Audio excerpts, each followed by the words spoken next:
The hall fell silent when Alira Voss walked through the doors of the Galactic Union Military Academy. She was used to this by now.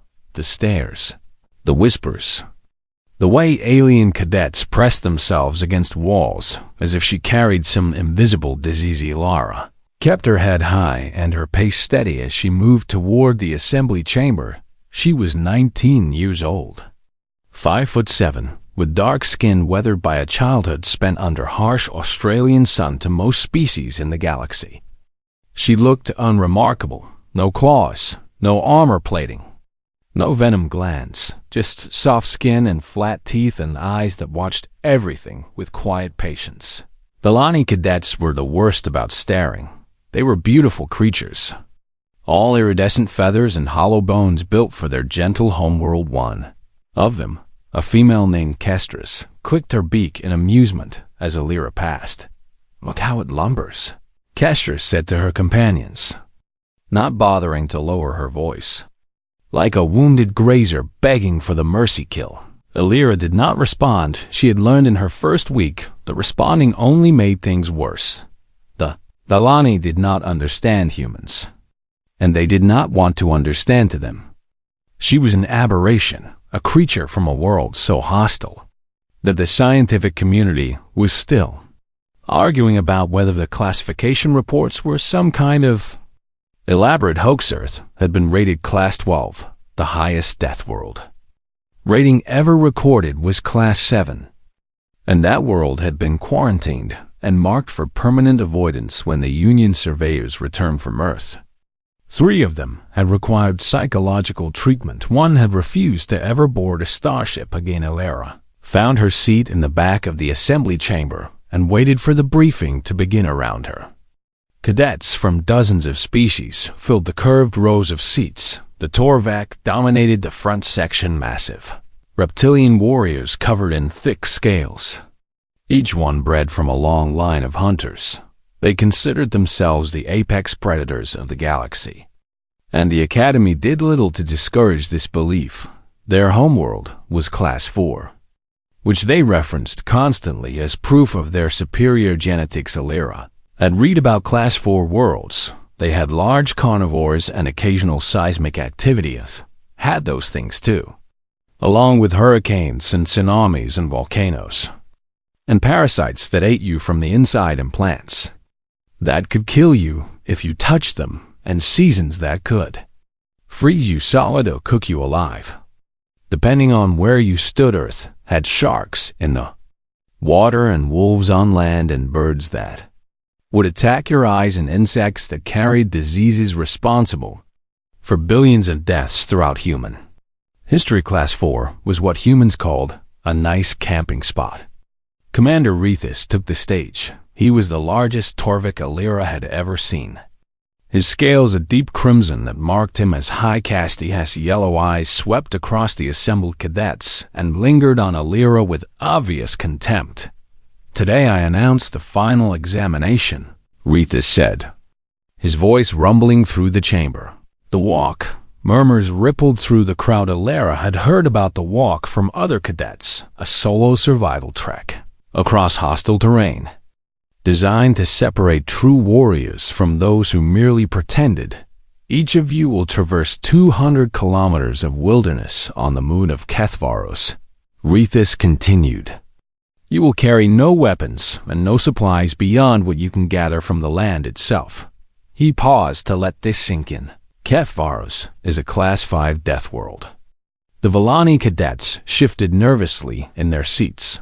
Even some of the Torvik exchanged uncertain glances. A Class 5 world meant active predator populations, unstable terrain, and environmental hazards that could kill the unprepared in hours. You will each be assigned a route based on your assessed capabilities, Rethus said, and something cruel flickered in his eyes. "Cadet Voss," Alira stood, "you will take the sorrow passage." Silence crashed through the chamber like a physical force. Even the Torvik looked shocked. Castries made a sound that might have been a laugh or might have been a gasp of horror. The sorrow passage was legendary, a narrow canyon cutting through the most predator-dense region on Kethvaros, home to creatures that had claimed the lives of trained soldiers and experienced hunters. No cadet had successfully completed it in 40 cycles. "Sir," one of the Torvik cadets spoke up, "that route is reserved for—" "I decide what routes are reserved for whom," Rethus cut him off, his gaze never leaving Illyra. "The human claims to come from a world more dangerous than Kethvaros. Let her prove it." He was smiling now, showing rows of serrated teeth. "Unless she wishes to withdraw from the Academy and admit that her species classification was a clerical error." Every eye in the chamber turned to Elarash could feel the weight of their expectations. The Villani hoping she would crumble, the Torvik expecting her to fail. The other species simply curious to see what the strange human would. Dalera thought about home. She thought about the stories her grandmother used to tell, about ancestors who walked across continents and sailed across oceans in boats made of wood and faith. She thought about the spiders that lived in her childhood bedroom and the snakes that sunned themselves on her family's porch, and the time she was 7 and got lost in the bush for 2 days before walking herself back to civilization. She thought about what it meant to be human too. Come from a world that had spent 4 billion years trying to kill everything on it, and somehow producing a species too. Stubborn to die, I accept, Illyra said. Rethus blinked. He had expected hesitation, negotiation, perhaps even tears. "You understand the danger," he pressed. "The Sorrow Passage has a mortality rate of—" "I understand," Illyra interrupted, and her voice carried clearly through the silent chamber. "I grew up in Australia." She sat back down around her. Cadets exchanged confused glances. None of them knew what Australia was. None of them understood why Commander Rethus had gone very still, his scales fading to a paler shade of red. But somewhere in the Academy archives, a search algorithm had just flagged the word and begun pulling files. Files about a continent where nearly everything was venomous, where the forests burned every summer and grew back every spring, where humans had lived for 60,000 years by being tougher and meaner and more persistent than anything else on the land. Dr. Yellen, the Academy's chief xenobiologist, sat in her office and watched the files populate her screen. Her compound eyes processed the information faster than most species could read, and what she saw made her chitin plates rattle with involuntary fear. The human girl had no idea what she had just revealed, or perhaps, and this thought chilled Dr. Yellen to her core, perhaps she knew exactly what she had revealed and simply did not care, because the files showed a world where humans had hunted megafauna to extinction, where they had tamed wolves and fire and disease, where they had looked at every horror their planet could produce and said, "We can use that." Dr. Yellen began composing an urgent message to the Academy Council. She had a terrible feeling that Commander Rethus had just made a very serious mistake. The transport ship descended through clouds of sulfur and ash as 3 suns began their slow fall toward the horizon of Keth. Illyra stood at the viewing port and studied the landscape below. Black forests of obsidian-like trees stretching toward distant mountains, swamps that glowed with bioluminescent bacteria, canyons carved deep into the rock like wounds in the flesh of the world. It was beautiful in a savage way. It reminded her of home. Final drop point approaching, the pilot announced over the intercom, and there was something in his voice that sounded almost like pity. "Cadet Voss, prepare for deployment." The other cadets had already been deposited in their assigned zones. Gentle meadowlands and temperate forests where the predators were manageable, and the terrain was forgiving. Illyra watched through the port as her drop zone came into view. The mouth of the Sorrow Passage gaped like the entrance to some massive throat, its walls rising hundreds of meters on either side, its depths already filling with shadow as the suns descended. 17 classified apex predators inhabit this region, the pilot said, reading from his briefing notes. The Recurry Stalker, the Grave Maw, the Crimson Shriek, and 14 others. Each one has killed trained soldiers. He paused. I can register a medical exception if you want. No one would blame you. Open the door. Alira said. The pilot hesitated for a long moment before hitting the release worm. Air rushed into the cabin, carrying scents of decay and vegetation and something else, something alive and hungry, and watching Galira drop to the ground without ceremony above her. The transport lifted away, its engines fading until she stood alone in perfect silence. The suns continued their descent, painting the sky in shades of purple, and orange. Galira took a breath, oriented herself toward the distant end of the canyon, and began to walk. She did not run. She did not hide. She simply walked at a steady pace that she could maintain for hours, conserving her energy and watching everything around. This was something her grandmother had taught her during their trips into the outback. Never waste energy on fear. Never sprint when you can jog. Never jog when you can walk. Humans were not built for speed. They were built for distance. Back at the academy, Commander Rethus stood before a wall of monitoring screens and watched the human girl move through the canyon entrance. Around him, other officers and cadets had gathered to witness what they assumed would be a quick and educational death. She is not taking cover, one of the Torvik officers observed. The stalkers hunt at dusk. She should be finding a defensive position. Perhaps she does not know, Castris said with a flutter of her feathers. Perhaps her species is simply too stupid to understand danger. On the screen, a shadow detached itself from the obsidian forest and began following Alara. The Recurry Stalker was 6 meters long, moving on 6 powerful legs that made no sound on the rocky ground. Its hide was covered in light-absorbing scales that made it nearly invisible in low-light conditions, and its fangs dripped with paralytic venom capable of dropping a Torvik in seconds. There, Rethus said with satisfaction. Now we will see what her Deathworld really prepared her for. On the screen, Alira stopped walking. The stalker froze, confused by the sudden change in its prey's behavior. For a long moment, nothing moved. Then Alira turned around and looked directly at the creature. The Academy monitors showed her face in high-resolution calm, focused, utterly without fear. She did not scream or beg or try to flee. She simply stared at the predator with steady eyes and waited. The stalker's hunting instincts were screaming at it. Every pattern in its brain said that prey should run, prey should hide, prey should show weakness that could be exploited. This creature was doing none of those things. This creature was looking at it like an equal. Alira took a step forward. The stalker flinched another step. The predator's confusion turned to something else, something that might have been uncertainty or might have been the first cold. Stirrings of fear. Alira growled. It was a low sound, rumbling up from deep in her chest, and it carried clearly in the evening air.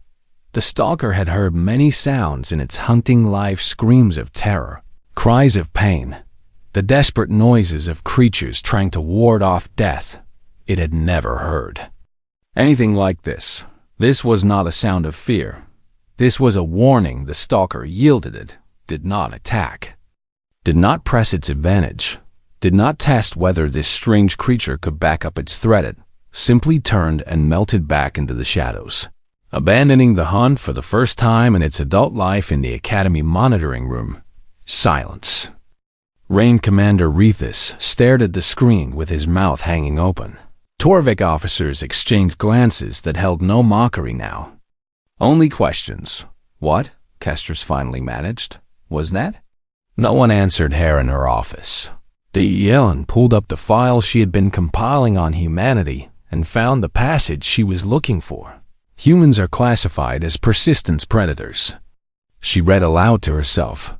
They evolved on a world where they could not outrun most threats, so they developed alternative survival strategies. One of these strategies was simple refusal to behave as prey. She scrolled down to a section on human hunting techniques. Early humans would pursue prey animals for days, walking steadily while their targets exhausted themselves in repeated sprints. They did not need to be faster because they never stopped. Dr. Yellen felt her chitin plates clicking nervously. They also developed a technique for dealing with predators. She continued reading. When confronted by threats they could not outrun, humans would stand their ground and make themselves appear as dangerous as possible. Many predators, uncertain of the risk, would choose easier prey. On the monitor feed that Dr. Yellen had routed to her office, Alara Voss was building a fire. The flames leaped upward, casting dancing shadows on the canyon walls. And every creature within visual range retreated from this impossible thing-controlled destruction. Tamed chaos, one of the fundamental forces of nature, bent to the will of a single small being. The creatures of Kethvaros had never seen fire used as a tool. They did not understand what it meant, but something ancient in their predator brains understood enough to be afraid. Dr. Yellen watched as Alara lay down beside her fire and closed her eyes. The girl fell asleep within minutes, surrounded by darkness and danger and things that wanted to kill her. And she slept as peacefully as if she were in her own bed at home, because for a creature born on Earth, this was almost comfortable. Dr. Yellen began typing an urgent message to the Academy Council. "We have made an error," she wrote. "We have made a serious error, and I fear we are only beginning to understand how serious." Outside her window, the stars wheeled overhead in their eternal patterns, indifferent to the small drama playing out below and on Kethvaros. A human girl slept soundly while the apex predators of a Deathworld watched from the shadows and wondered what manner of creature had come to walk their lands. Dawn came slowly to the Sorrow Passage, the three suns rising one after another to paint the canyon walls in shades of gold and crimson. Alara woke with the first light, checked her surroundings with practiced caution, and ate a handful of nutrient-rich moss she had identified the night before her grandmother had taught her about bush tucker, how to find food in places that seemed barren, how to recognize what was safe and what would kill youth, skills transferred surprisingly well to alien worlds. She scattered the remains of her fire and began walking again. The canyon narrowed as she progressed, its walls pressing closer together until she could almost touch both sides with outstretched arms. Somewhere ahead, something was waiting for her. She could feel it the way she used to feel crocodiles in the water back home, a pressure in the air, a wrongness in the silence. The absence of small sounds that meant something large had claimed the territory. The grave maw was legendary even among the predators of Kethvaros. 12 meters of armored chitin and hooked limbs. It hunted by ambush, pressing itself against rock faces and waiting with infinite patience for prey to walk beneath it. Its body was covered in sensory hairs that could detect the vibration of footsteps from hundreds of meters away. It had killed Torvek warriors in full combat gear. It had killed survey teams armed with military weapons. It had never failed to kill anything that entered its territory. Alara walked deeper into the canyon, and the grave maw felt her coming in the Academy monitoring room. The night shift had given way to day shift, but no one had actually gone homeward. Had spread through the campus about what happened with the stalker. And now cadets and officers packed the room shoulder to shoulder, watching the screens in collective fascination. "She is entering Gravemaw territory," one of the technicians announced unnecessarily. Everyone could see the overlay on the map, the red zone that marked where the creature had been sighted. "She must know," a Volani cadet whispered. "How can she not know?" Commander Rethus stood at the back of the room with his arms crossed. His scales had not returned to their normal deep crimson since the previous evening. He said nothing on the screen. Alara stopped walking. The canyon walls rose around her like the sides of a grave, and somewhere above her, something massive shifted against the rock.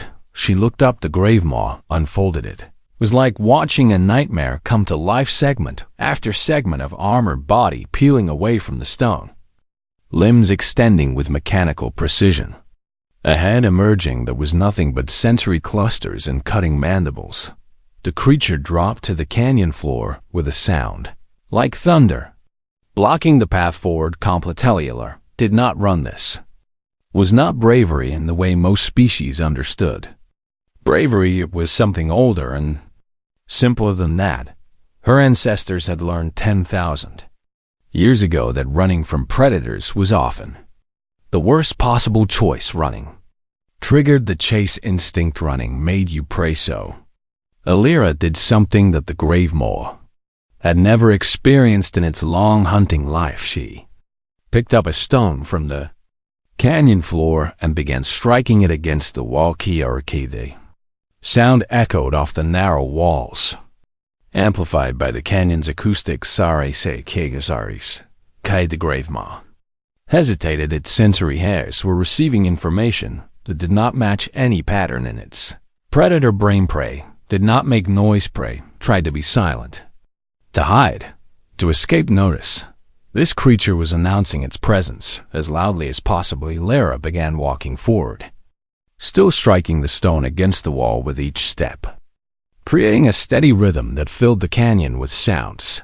Tares, Cas, Tare. Step by step, she moved toward the massive predator, her eyes fixed on its sensory cluster, her pace never faltering. The grave maw's ancient brain tried to process what was happening. This was wrong. This was all wrong. Prey did not walk toward predators. Prey did not make itself louder and more visible. Prey did not look at you with steady eyes and refuse to show fear. Something in the creature's genetic memory stirred a warning passed down through millions of years of evolution, a recognition of something it had never personally encountered but somehow knew to avoid. There were creatures that fought back. There were creatures that were more dangerous than they appeared. There were creatures that would hurt you badly even if you won, and the cost was not worth the meal. The grave maw retreated. It pulled its massive body backward, climbing the canyon wall with surprising speed for something so large, and disappeared over the ridge without looking back. Alira kept walking, her rhythm unchanged, until she was well past the creature's territory. Then she dropped the stone and let out a long breath. My grandmother always said to make noise in bear country. She said to no one in particular. Different world, same rules in the monitoring room. No one spoke for a very long time. Finally, Dr. Yellen's voice came over the intercom from her office. I have been researching, she said, and her voice was strange. I have been researching how humans survived on their world, and I believe I now understand what we are seeing. She paused. Humans did not evolve to run from predators because running rarely worked. Instead, they evolved to make themselves too costly to attack on the screen. Alira was walking steadily onward, past the grave maw's territory, past the point where anyone thought she would survive. They are persistence predators, Dr. Yellen continued. This means they hunt by following prey until it collapses from exhaustion. They do not need to be fast because they simply never stop. Commander Rethus made a sound that might have been disbelief. That is impossible, he said. No creature can outlast running prey. Humans can, Dr. Yellen replied. Their bodies are designed for sustained effort over enormous distances. They have efficient cooling systems, energy storage mechanisms, and a psychological tolerance for discomfort that exceeds any species in our records. She let that sink in. They are also one of the few species in the galaxy to have domesticated apex predators. They took wolves pack hunting, carnivores, and made them into pets and tools through nothing more than patience and persistence. The screens showed Alira still walking, her pace steady, her expression calm. She will not stop, Dr. Yellen said quietly. She will not tire. She will not give up. She will keep walking until she reaches the end or until she dies. And even then, I am not certain death will be enough to make her stop in the Sorrow Passage. The sun climbed higher, and the human girl walked on behind her, hidden in the shadows and the rocks and the dark places of the canyon. The predators of Kepharis watched her go. None of them followed, none of them attacked. Something ancient and wordless passed between them. A message carried in instinct and genetic memory. This one is not prey. This one is something else. This one walks like she owns the world, and perhaps she does. The third day began with rain. It was not gentle rain, nothing. On Kepharis was gentle, but sheets of acidic water that hissed where it touched, exposed rock and burned any creature foolish enough to be caught in the open. Elira found shelter beneath an overhang and waited, watching the storm transform the canyon floor into a rushing river of gray water and debris. She had maybe 60 kilometers left to go. Her body ached from 2 days of walking on rough terrain, and her feet were blistered beneath the standard issue boots the Academy had provided. But these were small discomforts, easily ignored. Her grandmother had once walked 300 kilometers across the outback with a broken toe, and that woman had never let Elira forget it. Pain is just information. Her grandmother used to say, "Your body is telling you something is wrong, but that does not mean you have to listen." The rain stopped as suddenly as it had started, and Elira emerged from her shelter to find the canyon transformed. The flood had carved new channels in the rock, and the path she had been following was now a treacherous maze of standing water and unstable ground. She picked her way forward, carefully, testing each step before committing her weight. She was crossing a narrow ledge when the ground gave way beneath her. The world spun, sky and rock and rushing water trading places in a violent tumbleland.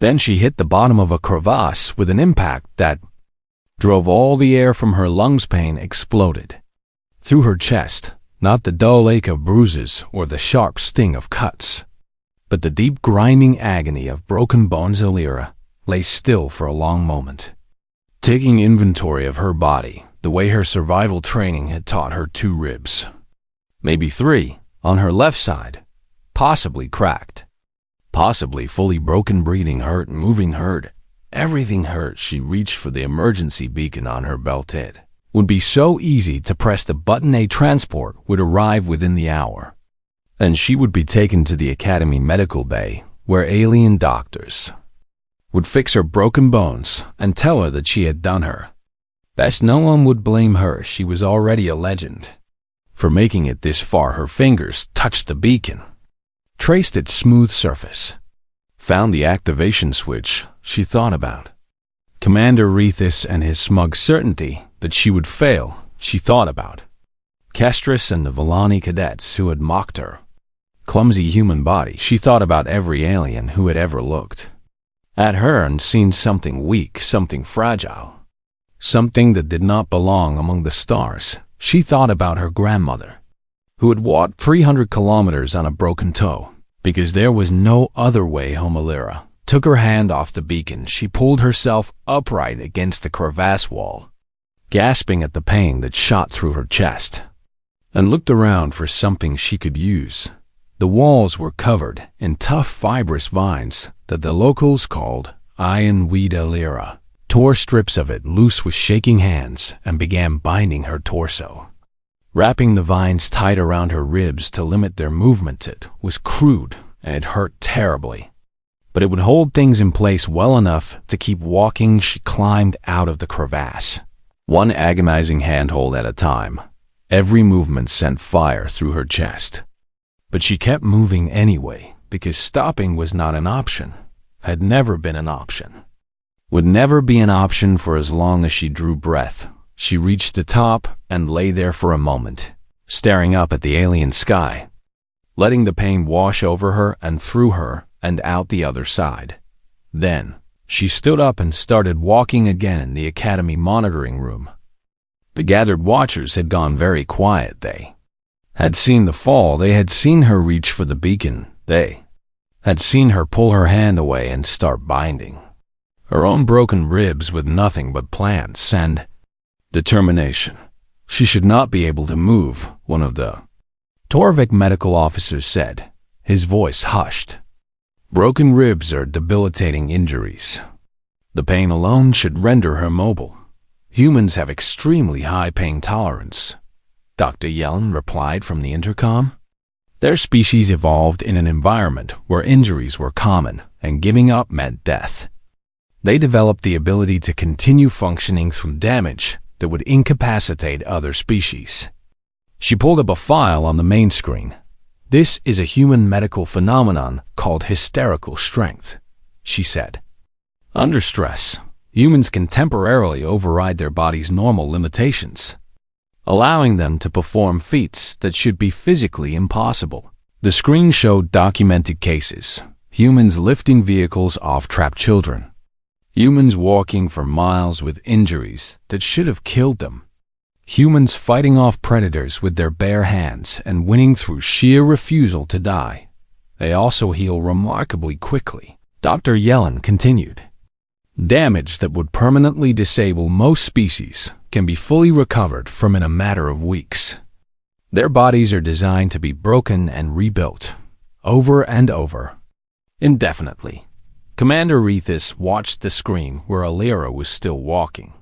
Her pace slower now, but no less steady. What did that world do to them? He asked, and there was something in his voice that might have been awe or might have been horror. It tried to kill them, Dr. Yellen said simply. It tried to kill them for 4 billion years. And all it succeeded in doing was making them harder to kill. On Kethvaros, the sun was beginning to set again. Alira had covered perhaps 15 kilometers since her fall. Each step, a small victory against the pain that tried to convince her to stop around her. The predators of the canyon were gathering not to hunt. They had learned better than to try that, but to watch. The stalkers kept pace on the ridgeline above, their sleek forms visible as darker shadows against the darkening sky. Other creatures emerged from their hiding places as she passed. Drawn by curiosity or something deeper, the word was spreading through the ecosystem in ways only animals understood. Something new walked the sorrow passage, something that had been broken, and kept walking, something that the canyon could not. Alira was too focused on putting one foot in front of the other to notice her audience at first, but as the shadows lengthened and the evening grew quiet, she became aware of the eyes watching her from every direction. She did not speed up or slow down. She did not reach for a weapon. She did not have. She simply raised her chin, straightened her spine despite the screaming protest from her ribs, and kept walking. A human had walked this canyon before her, thousands of years ago on a different world. Not this canyon, but canyons like their ancestors had walked through hostile territory surrounded by predators who could have killed them easily. And they had survived by being too stubborn and too dangerous and too persistent to be worth the trouble. The predators of Kethvaros did not know this history, but something in their ancient brains recognized it anyway. They watched the human pass with something that looked almost like respect, and when she was gone, they returned to their territories and their hunts and their ancient patterns, but they would remember. They would all remember the creature that walked through their world with broken bones and did not stop.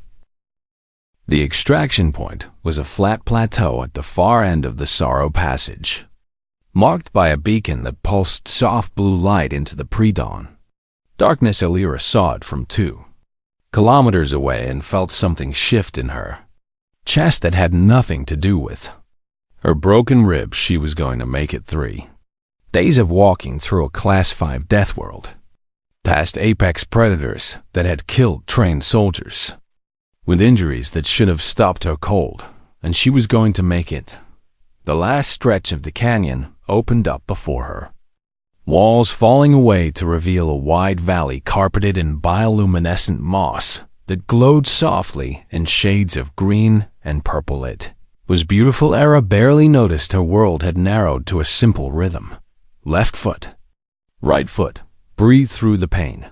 Repeat. The sun began to rise behind her. First 1, then 2, then 3, painting the sky in colors that had no names in any human language. She walked on. The plateau came into view just as the 4th hour of dawn arrived. Figures were gathered their transports, and officials, and what looked like a small crowd of observers.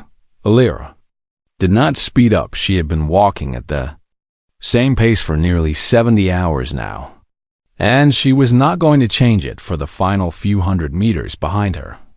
On the ridgelines and the canyon edges and the dark places where the morning light had not yet reached, the predators of Kethvar stood in silent witness. The stalkers had followed her all night, keeping pace without approaching. Watching this strange creature complete its journey, the grave maw had emerged from its territory to observe from a distant peak, its massive form silhouetted against the rising suns. Other creatures she had never seen had joined them, drawn by the same instinct that pulls animals to witness something rare and significant. The human girl was finishing her walk, and the apex predators of a death world had come to watch her do it. Alira crossed the final distance and stepped onto the plateau. Her legs trembled with exhaustion. Her ribs screamed in protest at every breath. Her skin was sunburned and scratched and covered in the dust of 3 days without shelter, but her head was high and her eyes were clear. And when Commander Rethus stepped forward to meet her, she looked at him without flinching. "Cadet Voss," he said, and his voice was strange, rough, with something that might have been emotion. "You have completed the Sorrow Passage." "I know," Alira said. There was no pride in her voice, no triumph, no satisfaction. She had done what needed to be done.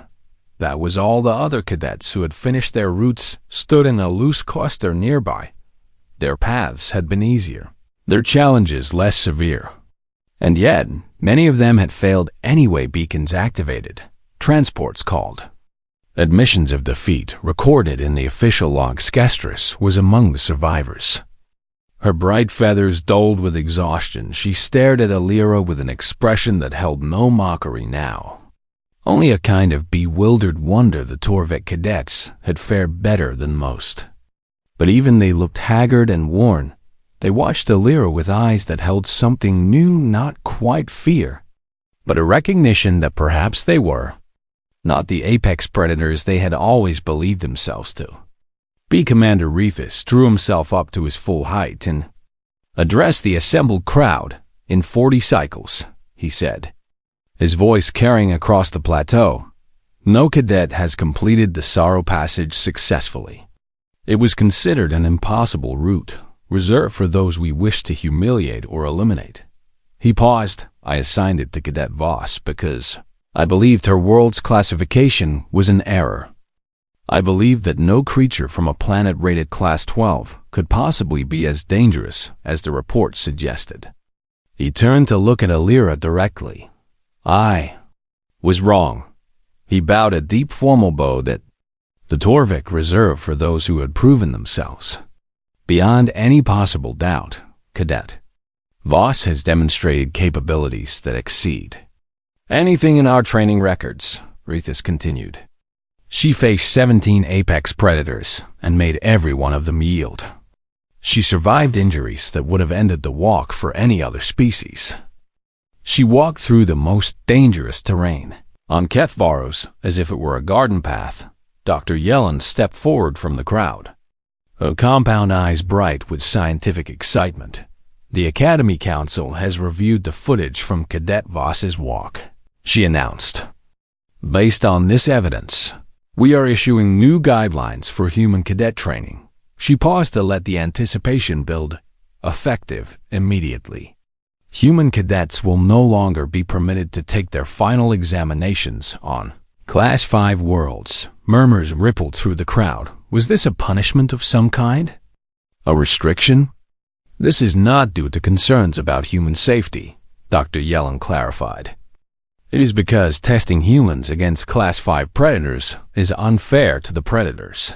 Silence fell. Humanity evolved on a world that makes Kethvaros look like a resort destination. Dr. Yellen continued. "They are persistence predators who domesticated wolves, tamed fire, and hunted megafauna to extinction. They heal from wounds that would kill other species and continue functioning through pain that would incapacitate them. They do not run from danger because their ancestors learned that running rarely works. She gestured toward the ridgeline where the predators of the Sorrow Passage still watched. These creatures recognized something in Cadet Voss that we failed to see. They recognized a fellow apex predator, and they yielded as apex predators always yield when they encounter something more dangerous than themselves. Alira stood quietly through all of this, swaying slightly on her feet when the speeches were done and the officials began to disperse. Kestris approached her with tentative steps. "Were you ever afraid?" The Villani asked, her voice soft with genuine curiosity. Alira considered the question. "Fear is useful," she said finally. "It keeps you sharp, makes you pay attention, tells you when something wants to kill you. I was afraid plenty of times in that canyon." She shrugged, then winced as her ribs reminded her that shrugging was a bad idea. But my ancestors crossed oceans in wooden boats because they wanted to see what was on the other side. They climbed mountains because the mountains were there.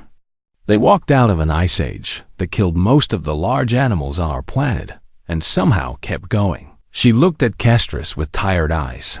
"I come from a long line of people who were too stubborn to lie down and die.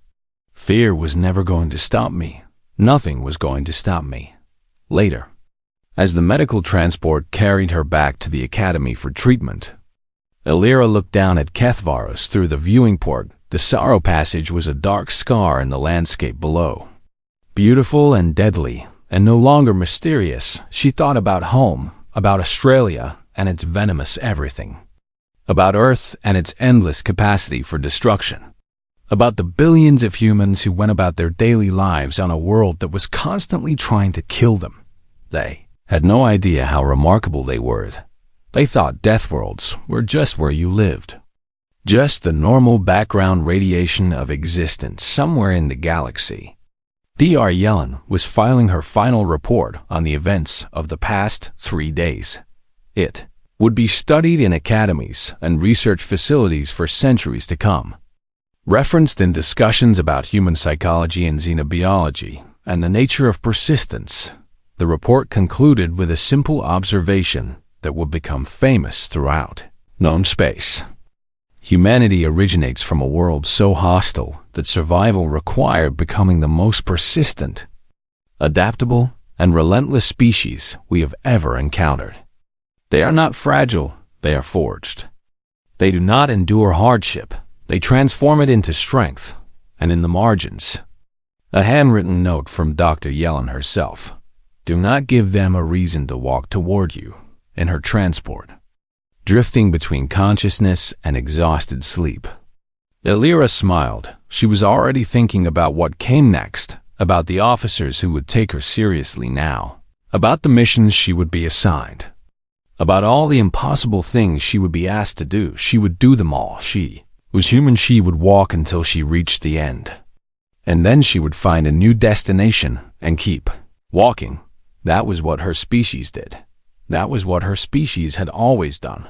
And the galaxy was only just beginning to understand what that meant.